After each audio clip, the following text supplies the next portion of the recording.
संगत का बड़ा प्रभाव है। तुम गुटखा खाने वालों के साथ में रहने लगना, गुटखा सीख जाओ।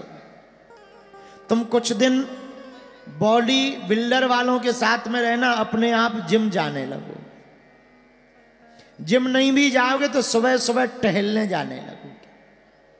तुम कुछ दिन जुआरियों के साथ में रहना, अपने आप सट्टा लगाने लगोगे।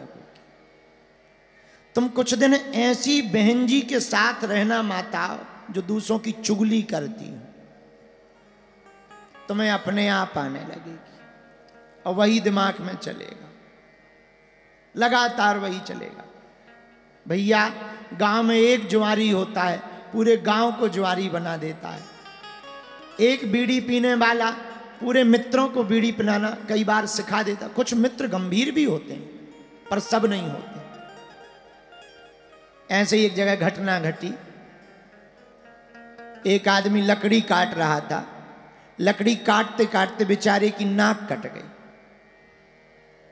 अब नाक तो नाक, भाई कान कट जाए तो टोपा लगा लो, कपड़ा बांध लो। कोई पूछे क्या बात है, ठंडी लग रही। गर्मियों में हाँ हमें लगती, पर नाक कट गई, अब क्या लगाओगे? अच्छा, अब आज का जमाना होता तो मास्क लगा लेते। पुराना जमाना, नाक कट गई, नाक कटी बुरी लगे। अच्छा, अब ऐसा आदमी जहां भी जाए तो लोग भी बड़े विचित्र, नक कटे चाचा आ गए, नक कटे चाचा इधर, नक कटे इधर, नक कटे बब्बा इधर, नक कटे भैया इधर। बड़ा हैरान। एक दिन लोगों ने, एक आदमी ने पूछा क्या बात है, एक बात बताओ तुम्हारी नाक कैसे कट गई? बोले हम ना पूछो। अब बोले नहीं बताओ बताओ, हमें तो बता ही दो, किसी को मत बताओ, हमें बताओ। बोले तुम किसी को बताओगे तो नहीं? अरे हम किसको बताएं? अच्छा, किसी को कोई भी बात अपनी वायरल करवानी हो वो ये कह के जरूर कहना, तुम किसी को बताना नहीं भैया। हाँ तुम किसी को, हमने तुम्हें बता दी, किसी को ना बताना। फिर देखो तुम वो वाली बात जरूर नहीं रुकेगी, बाकी सब रुक जाएंगे पर वही वाली बात वायरल। बोले हमें तो बताओ, हमें नाक कैसे कट गई? बोले इधर आओ। बोले दरअसल गांव के बाहर जो मंदिर है, हाँ वहाँ शंकर जी ने हमें सपना दिया कि तुम्हें हमारे दर्शन करने हो तो रावण ने शीश काट के चढ़ाया था, तुम नाक काट के चढ़ाओ। तो वो बोला क्या तुम्हें शंकर जी मिले? अरे बोले मिले, ये देखो ये खड़े, ये है भोलेनाथ, है कुछ नहीं, झूठ मूठ। ये देखो सांप लटका, अरे महाराज। तो उसे लगा बड़ी गजब बात, बगल में है भोले बाबा।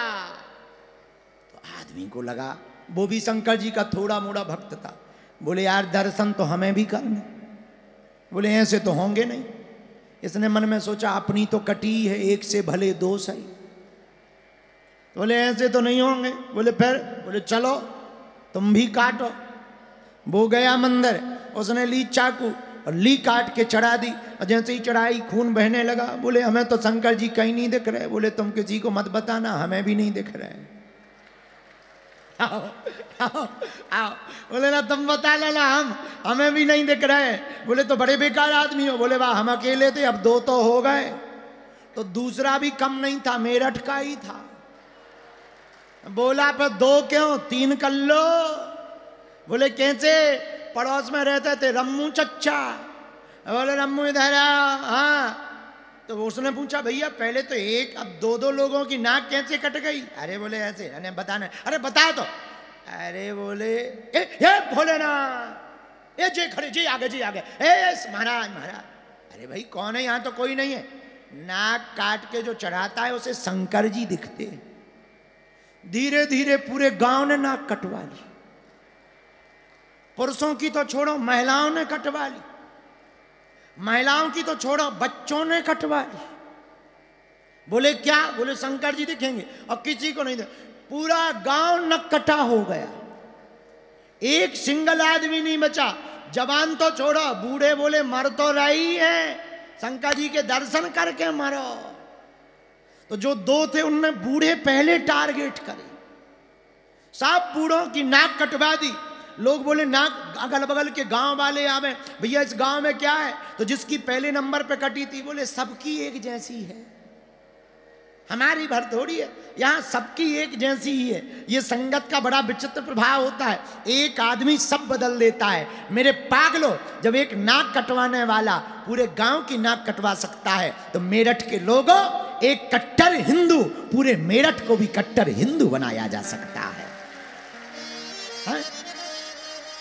एक कट्टर हिंदू हो जाए तो पूरा मेरठ भी कट्टर हिंदू होगा, और पूरा मेरठ कट्टर हिंदू होगा तो डंके की चोट दिल्ली तक जाएगी, है? और दिल्ली से फिर पूरे देश में जाएगी। और हमें लगता है मेरठ तो वैसे ही क्रांति का शहर है, यहां से पहले भी क्रांति शुरू हुई थी, अब फिर से अगर हिंदू राष्ट्र के लिए शुरू हो जावे, आहा, तो क्या कहना, बात बन जाएगी। तो संगत का बड़ा असर होता है, संगत के प्रभाव से सब बदल जाता। हनुमान जी की अगर हम संगत करेंगे तो भैया हमारी भी जिंदगी में राम जी की भक्ति आ जाएगी। बोलो सीताराम, जोर से बोलो। पर एक बात और, जब तक रहेगी जिंदगी फुर्सत न मिलेगी काम से, कुछ वक्त ऐसा निकालो प्रेम करो श्री राम से। समय तो मिलना नहीं है, ये 5 दिन मिल गए, इन्हीं में भक्ति कर लो, तो संसार तो माया की नगरी है। बालाजी महाराज के कृपा पात्र बागेश्वर धाम पीठाधीश्वर परम पूज्य धीरेन्द्र कृष्ण शास्त्री जी महाराज का पावन संकल्प, मध्य प्रदेश में छतरपुर के ग्राम गढ़ा में बनेगा विश्व स्तरीय कैंसर अस्पताल एवं रिसर्च सेंटर, जिसकी आधारशिला देश के यशस्वी प्रधानमंत्री नरेंद्र मोदी जी के कर कमलों से रखी जा चुकी है। 200 करोड़ रुपए की लागत वाले 100 बेड के इस अस्पताल में गरीबों का होगा मुफ्त इलाज। ये बहुत बड़ा अवसर है, बहुत बड़ा काम है। संकल्प बड़ा हो, संतों के आशीर्वाद हो, प्रभु की कृपा हो, तो समय सीमा में सब पूर्ण होता है। हमारे प्रियजनों, बागेश्वर धाम पूरे भारत के लोगों, अभी तक अस्पतालों में मंदिर थे, अब मंदिर में अस्पताल होगा। कैंसर हॉस्पिटल निर्माण हेतु सहयोग देकर पुण्य के भागी बने। अकाउंट नेम श्री बागेश्वर जन सेवा समिति, bank name HDFC bank, account number 999108108108, IFSC code HDFC 0000088।